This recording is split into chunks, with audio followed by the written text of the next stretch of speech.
Welcome to Comic Station, issue number 8 for February 20th, 2013. I am Paul Nisi. I'm Scott Cates of the Comic Station.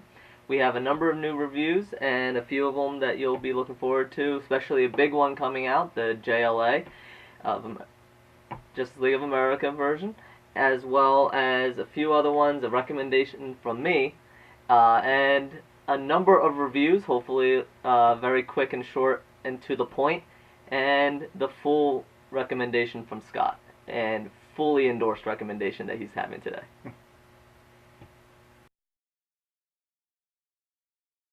Welcome to new releases for February 20th, 2013. The first one we're going to start off with is a big one. This is the Justice League of America #1 from DC Comics. This one is basically going over the gathering of this new JLA. They're putting up a specialized team of superheroes that are going to be backed by the U.S. government, specifically to, quote-unquote, in the comic they even say, to fight alongside and fight against superheroes if the need ever arises. So they're setting up their own team that they can trust, they can control. Really, the team they're putting together, I like. They're not necessarily the big names in the DC world. For example, Hawkeye, Katana, the Green Martian. There's a other Green Lantern and Green Arrow, along with a few other minor characters, and one that is added later that people will like, especially fans of the Batman world. I like it. It's a different JLA. It's a bunch of people that you wonder why they haven't had in the JLA yet, so being able to put them in their own organization is interesting. There's also this mystery that starts out with, and then you get a little bit at the middle and a little bit at the end, of a masked person running through the woods being chased by the original JLA, Batman, Superman, Wonder Woman. And there's a mystery as to why they're being chased, why he's being chased, and why they are chasing him. And pretty brutally, actually. He gets pretty banged up. Not necessarily through their fault or his, but he does get really banged up. So it's interesting to see where that goes. I'm looking forward to it. It brings the Martian Manhunter in where he should be a little more out in front. I believe he should have been part of the normal Justice League, but I'm very, very curious. I have not read it yet. I'm looking forward to it. I will be reading it first thing tomorrow morning. Fans of the Green Martian will be very happy. He only has about 3 sides to the papers, but when he comes in like a badass. So he makes a very distinct impression when he first comes in. Another very cool thing about this is the JLA cover. There are actually 52 covers, one for each of the states and Puerto Rico and DC, District of Columbia. So, of course, some people would be saying that this might be a little bit more of a money grab where you're having all these different collectibles. You have about $150 worth to get them all. And I personally would normally think that if this issue wasn't so good. So, because it's so good, it's a little bit more able to stomach that. Yeah, they do sell them. You can get them individually, so you can get the states that you want, or you can get them all as a package. So, either way, I mean, you're still going to be spending the money. But, yeah, it might be something worthwhile having. Yep.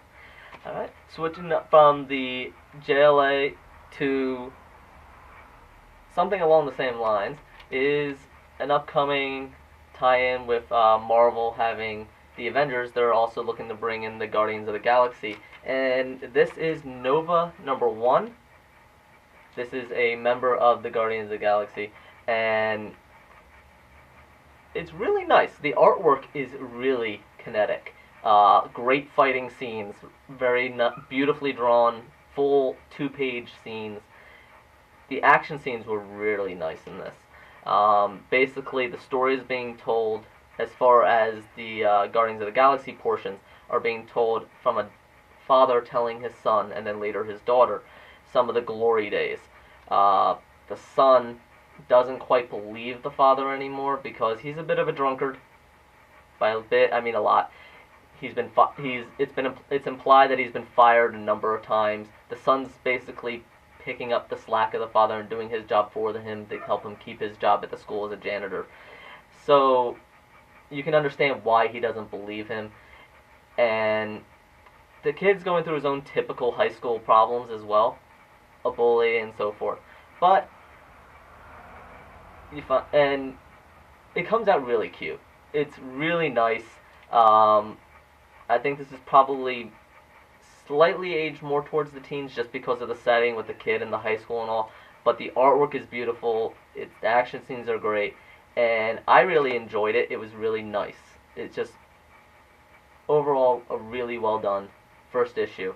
And for somebody in particular that doesn't know much about the Guardians of the Galaxy, it's a nice introduction. Nice way to bring it in with the father telling him and not quite believing it, and then at the end he gets a shock. It will be interesting. I've not read this one yet either. It's a shame that Nova actually will not be in the movie, but he has been in the Guardians of the Galaxy in the past. So, yeah, it's the start of what's to come. Yeah, you do see some of the characters that have been advertised on the poster for Guardians of the Galaxy, and they'll pretty much stand out right away once you see them, if you know about the Guardians of the Galaxy. Alright, the next one is from a smaller publisher, since we did DC and Marvel. We have IDW has Vitriol #1. This is a story basically of a man hunting down the nightmare creatures in the world, particularly the vampires, that his father actually created in order to, as they said, make up for some of the lost resources. Basically, to make an army to fight for them, and they of course turned against the father, so he's cleaning up the mess. He's not 100% human himself. Doctor did some work on him, and that's a mystery in itself as far as what he did and what happened to him, so forth. The police and the vampires fight kind of like a gang. Vampires aren't so much attacking with the fangs, they have knives and swords, and the police have guns and light grenades. So combining that with the almost cartoonish artwork of it really makes this, in my opinion, more aimed towards teens. I mean, adults will enjoy it, but it definitely seems more geared towards the teens, and definitely not for younger adults, mostly because it is vampires, so you are going to get heads chopping off and bites and necks chomped. But for teens and everybody that's kind of used to that from the movies and everything, it's a nice entry. It's cute. It's decent. It's a good entry. It sounds typical of a lot of IDW titles, which are they have a lot of stuff geared towards kids. They have the Transformers. They have Teenage Mutant Ninja Turtles. So it falls along those lines where it's just in today's world, it's a little more hardcore than it might have been 20 years ago. Yeah, it's aimed towards kids, but not quite baby. So it's a little more adult than some things, but it's still aimed towards the teens. The last two, basically, this is my recommendation for the week, and I had to put these out because these are new releases, and I just had to give them a shout out. These are Savage Wolverine, #2, which I reviewed earlier in a previous comic station, and Wolverine Max. This is #4, and again, I brought it up in a previous comic station, and again, these series are going amazing. Wolverine is one of my favorites. Savage Wolverine enters in a new player onto the field. Very interesting. Wolverine continues his adventure against this Velociraptors, and it's some really cool scenes against the indigenous life forms there. And Wolverine Max, you get a lot more of Sabretooth, and I haven't been able to read the complete thing through, so I'm really looking forward to see if they explain a little bit more about, again, a trope, the coma, not the memory loss. So, but it's Wolverine, I love it, and they do a beautiful job on the artwork, and they do a beautiful job telling the story. So these two are my recommendations for this week. And I would agree with you on both accounts. I read both books. Some of Marvel's best work. Usually, I'm a big fan of Max titles. They're very adult, language, violence-driven, but you know, so you really can get characters like the Wolverine. They should be able to really, you know, flourish in a max setting. Oh yeah, Wolverine definitely thrives in the max, and there is a reason there's an explicit sticker on here. Absolutely, yeah. So, But good books, both of them. Both good choices. the first review we have for today is DC Comics Katana #1. This is a character that has never had their own full standalone issue. Katana basically tells the story of a young woman has a sword that's takes in the souls of the people it kills and is possessed, has its own bloodlust. The writer for this is Ann Nocenti. She has a long history of writing for comics.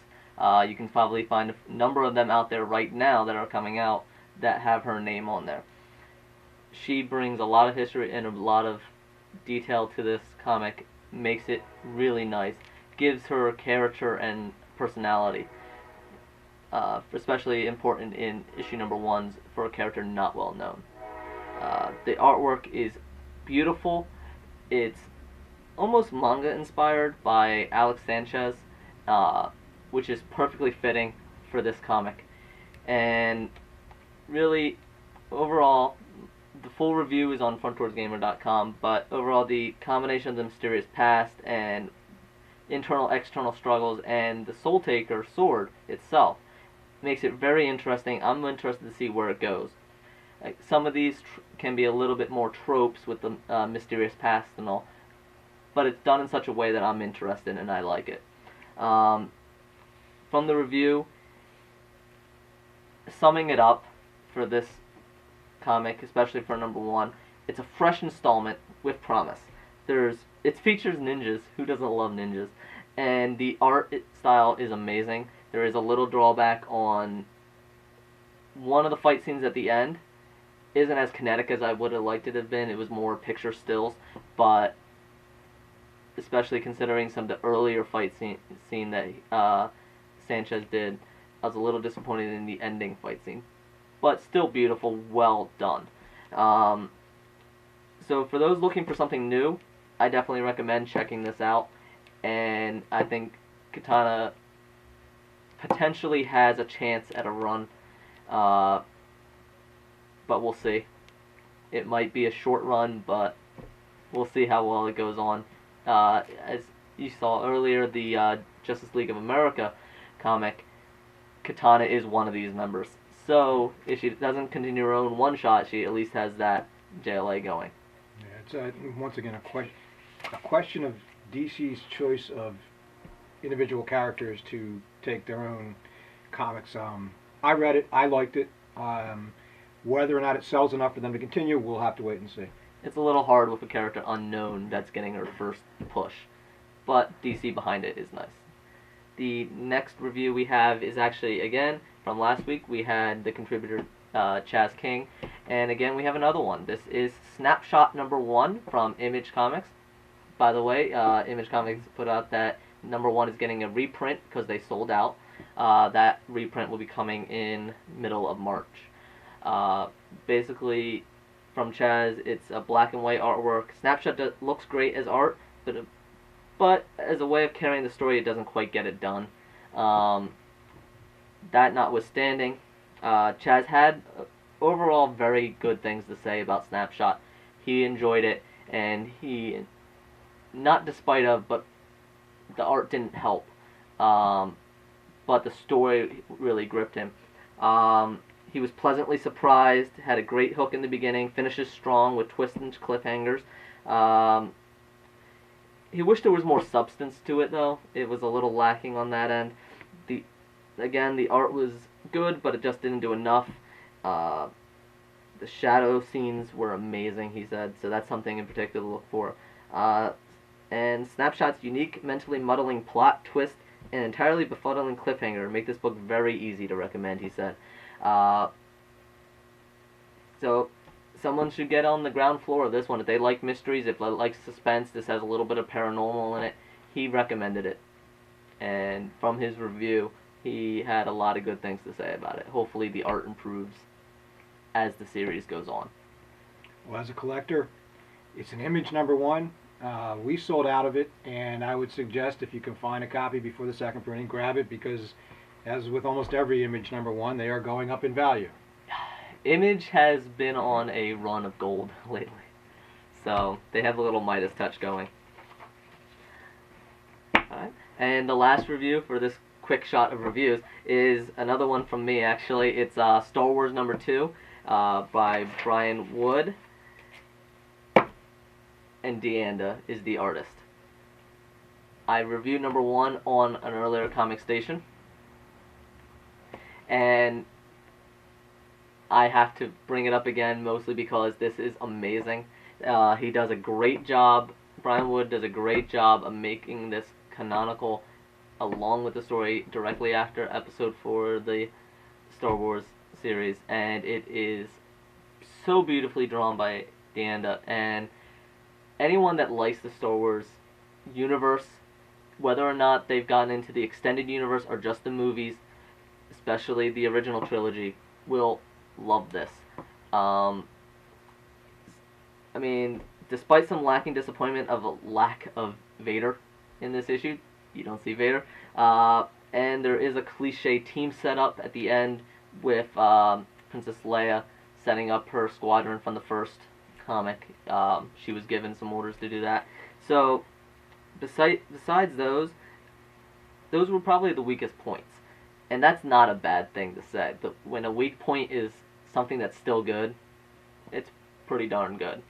I mean, overall in the storyline, the weakest point was Colonel Britcher.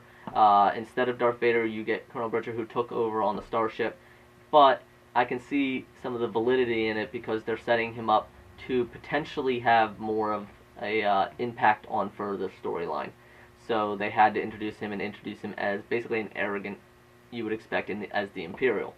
But hopefully they use him and develop him and make that worth having taken time out of the comic from the characters that we want to see. And again, Leia steals the show. She is the warrior princess. She is amazing. I do like that they had a point towards the beginning of the comic to give her a bit of a humanization as far as she's looking at the tragic events that happened in episode 4. It really personalizes her, especially after coming out such the battle princess in the first one and continues in the second one. It does remind us that she is still a princess. Those were still her people, and those were still a loss. This is a fantastic series in the Star Wars universe, and anyone that likes that series should be reading this. And this is published by Dark Horse, and they do a number of Star Wars series, and they know what they're talking about. Once again, sold out in my store. Nothing but I have yet to hear one person say anything bad about this comic, which is unusual. I've given it to a number of Star Wars huge fans, and none of them have had anything bad to say about it. And that is pretty big for the Star Wars universe, to have big fans not have something to pick at and yell about. Agreed. So, definitely recommend it. All 3 of these reviews can be seen on frontwardsgamer.com.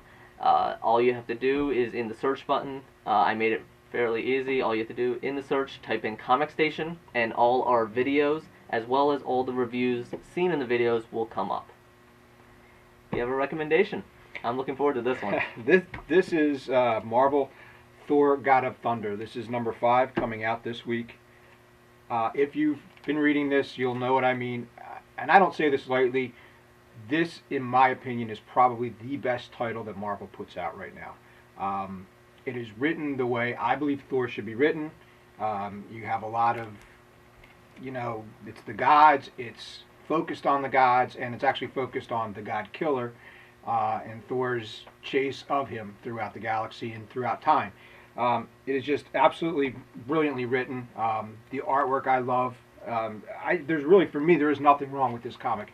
Like I said, I don't normally say something is the best of anything, but this, in my opinion, and there's quite a few good Marvel books, this one, though, for me, is the best book. I have to agree fully. I mean, as much as I love Wolverine, and as wonderful as the Wolverine series has been going, Thor God of Thunder is my #1 pick for the Marvel Now series, and probably overall for Marvel right now. I picked it up from issue 1, and I can't put it down. I love it. They do a wonderful job of starting with the young Thor, middle Thor, and old Thor, and they tie it all together in such a amazing way. And I'm not usually one for hopping around times, but it's done so well. The artwork is so well done, almost like a water painting at some points. I can't say anything bad about it. And it gives it. It's not just the Asgardian gods either. It's touching on all gods throughout the universe, which I thought was a neat little twist. It expands your thought of how the gods are, whether they be on Olympus, Asgard, wherever.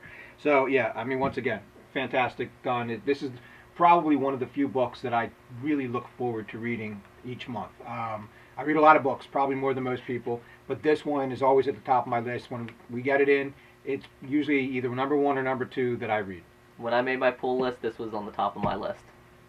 Fully recommended. That's it. That's it. Ending on a high note there. Alright, this has been issue number 8 for the Comic Station for February 20th, 2013. Again, all these reviews can be found on fronttoursgamer.com. You can ask me, or anytime you can get in contact with me at Pinisi on Twitter. Feel free to leave a comment below and let us know what you think of this video, any recommendations for any future reviews, anything that we should be checking out and that we should let other people know about. Alright. Let us know, and hope to see you next week.